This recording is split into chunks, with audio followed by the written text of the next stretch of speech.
Sir, আমাকে চিনতে পারছেন স্যার? না, তোমাকে তো ঠিক চিনতে পারছি না। স্যার, আপনি আমাকে চিনতে পারছেন না? আমি একসময় আপনার ছাত্র ছিলাম। ও, তো বর্তমানে তুমি কি করছো?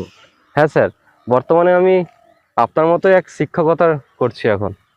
বাহ, খুব খুশি হলাম। আমার মতো হয়েছে তাহলে। স্যার, আমি আপনার মতো শিক্ষক হয়ে নিজেকে খুব গর্বিত মনে করি স্যার। আমার শিক্ষকতার পিছনে আপনি অনেক অনুপ্রেরণা জুগিয়েছেন আমাকে। ঠিক বুঝতে পারলাম না বাবা, কি কারণ আমি সেটা তো বুঝতে পারছি না। সেদিন এক ঘর ছেলে মেয়ে আমরা সবাই একসাথে পড়ছিলাম। একটা ছেলের হাতের ঘড়ি আমার খুব পছন্দ হয়েছিল।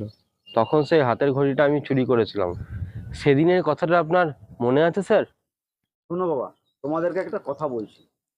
বলুন স্যার। তোমরা খুব ভালো